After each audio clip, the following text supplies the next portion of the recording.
नमस्कार दोस्तों, आप सभी का स्वागत है फिर से हमारे यूट्यूब चैनल में।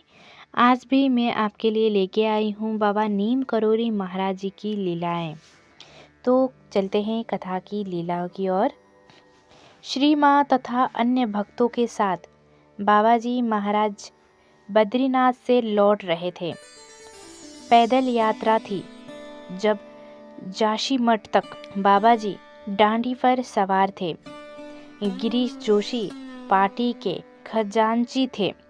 वो कहते थे, मैं तो थैले में हाथ डालकर पैसे निकाल खर्च करता रहता था और ना मुझे हिसाब किताब से मतलब था और ना ये जानने का कि थैली पर्स में क्या बचा है।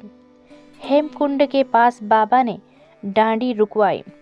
गिरीश जी से कहा, अब केवल 5 रुपए बचे हैं, आगे कैसे चलेगा खर्चा।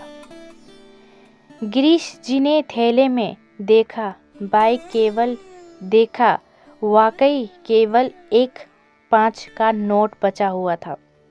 पर उन्हें क्या चिंता, बाबा जी जाने। तब बाबा जी ने कहा, जा एक पत्थर उठा ला। पहाड़ों में पत्थर की क्या कमी। पर शायद बाबा जी की प्रेरणा से ही उन्होंने कुछ दूर एक आंधे गड़े पत्थर को उखाड़ना शुरू कर दिया और जब वो पूरा बाहर आ गया तो इस प्रकार निर्मित गड्ढे में देखा कि कहीं केरशी नोट पड़े हैं। वो हर्ष से उन्हें उठा लाए बाबा जी के पास और बाबा जी भी बाल सुलभ हर्ष के साथ बोल उठे, लो भगवान ने इंतजाम कर दिया।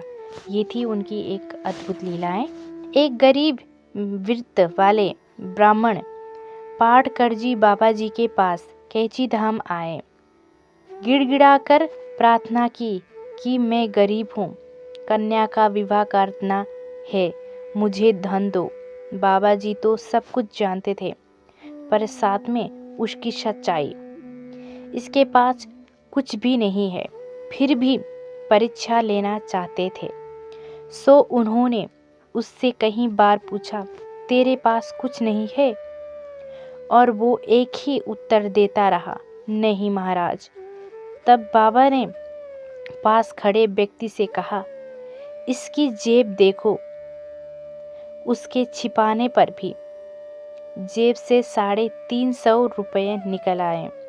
बाबा जी ने कहा, तेरे पास कुछ भी नहीं है तो ये रुपये भी तेरे नहीं। और ऐसा कहकर रुपये आग तापने वाली अंगीठी में डाल दी।